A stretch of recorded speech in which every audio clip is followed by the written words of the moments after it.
Would you like to put some raised beds in your garden that involve no cutting, no nailing, no screwing, and lasts almost indefinitely? Well, I might have the solution for you. It is an easy raised bed. Maybe the easiest raised bed ever.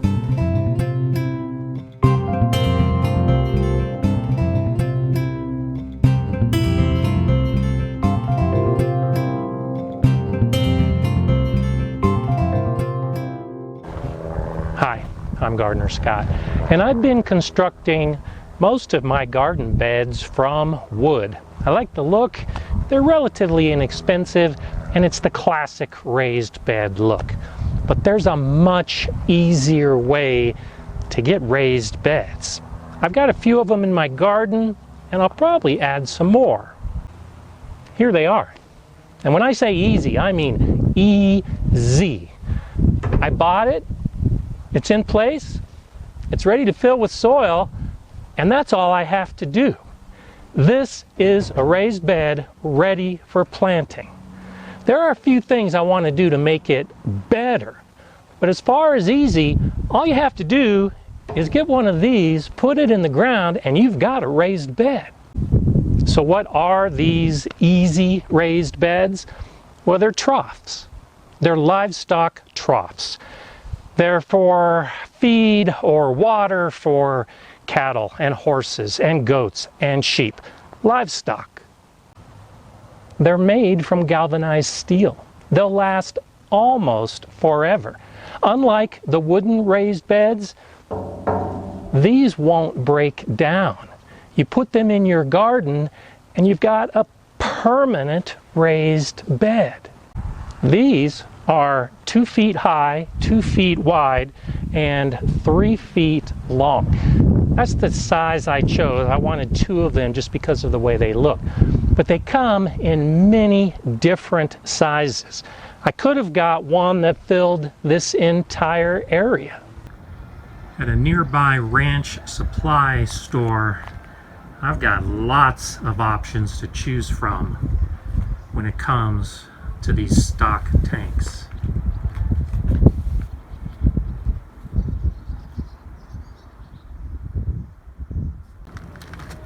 Here are a couple options that don't have bottoms. These on the inside are about 6 feet long, 1 foot deep, and 2 feet wide. The larger on the outside is 1 foot deep, 3 feet wide, and 8 feet long. These are some to choose from. These are 4 feet long, 1 foot deep, and 2 feet wide. You've got 2 feet wide, 2 feet deep, 4 feet long, and right next to it you've got some that are 6 feet long, 2 feet deep, and 2 feet wide. Here's a really nice size for a full raised bed. It's 8 feet long, 3 feet wide, and 2 feet deep. Another great option is also 8 feet long.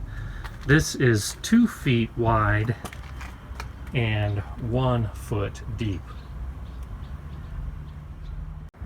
There are even options for round raised beds. Here's one that's 5 feet in diameter and 2 feet deep, and right next to it is one that's 6 feet in diameter and 2 feet deep.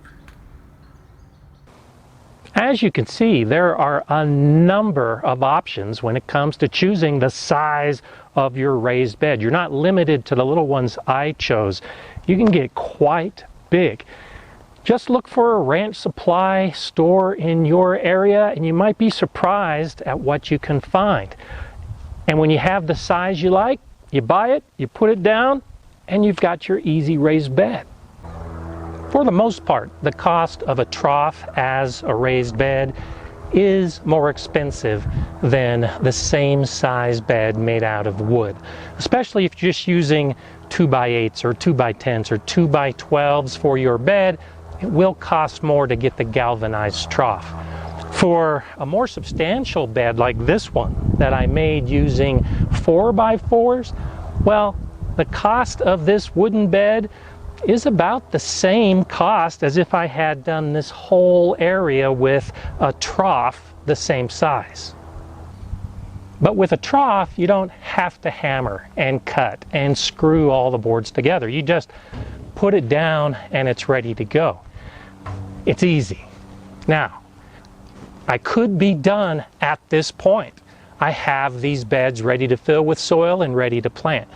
But because they last virtually forever, I want them to look better than just bare galvanized steel in my garden. And especially since the brand name is plastered on the front, I'd like to cover that up. I'd like to make this system work much better. The first thing I'm going to do is add drainage. And the second thing I'm going to do is paint the outside. These troughs are watertight. They're designed to hold water for livestock. Now there is a single drain point that you can open up, and that'll add some drainage. And that may be enough. Remember, this is an easy raised bed. But for an area that has rain and a lot of snow like I do, well, I imagine even with just that single drainage port, the water will eventually fill this trough. And now my raised bed, which is so ideal and easy, has water in it and will drown the roots. So I'm using a 3/8 inch drill bit to add some drainage holes to the bottom. I have this trough elevated on a couple wooden blocks. And so now I'm just drilling some holes in the bottom.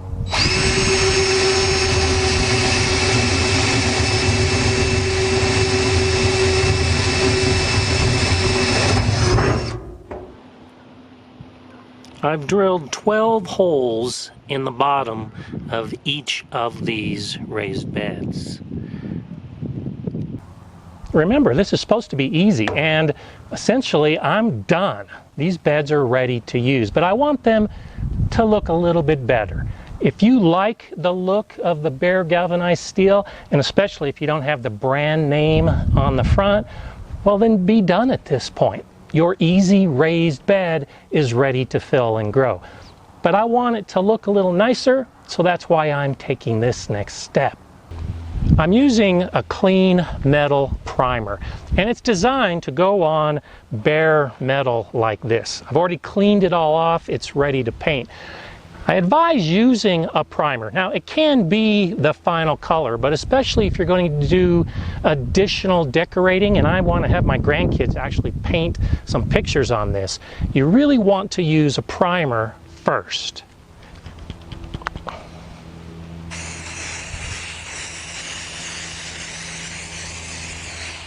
Because of the way it's made, galvanized steel is often difficult to paint. When you put a primer on, it might peel off. So the best way to make sure that the paint adheres to galvanized steel is to actually give it a pre-treatment of white vinegar, just regular vinegar from your kitchen. Rub it all over, and the acid in the vinegar will actually etch the metal a little bit and help the paint hold to the surface. One can was enough for 2 light coats on both of these raised beds.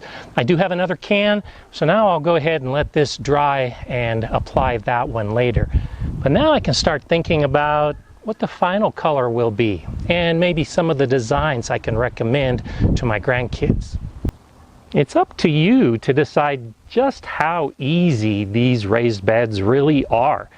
You can buy your stock tank, put it in place, fill it with soil, and walk away. It's done. Or you can take the extra step of drilling some drainage holes as I did, fill it with soil, walk away, and you've got a complete raised bed ready to go. Or you can take the additional step of painting it and decorating it to fit in with your landscape. And it's still easier than a lot of that cutting and screwing and building another raised bed. If you got any questions about these easy raised beds, just let me know. If you'd like to see more of these gardening videos, well then subscribe to the GardenerScott channel and be sure to click on the bell so you know when new videos are coming out. If you like this video, well then give me a thumbs up and share it. I'm GardenerScott. Enjoy gardening.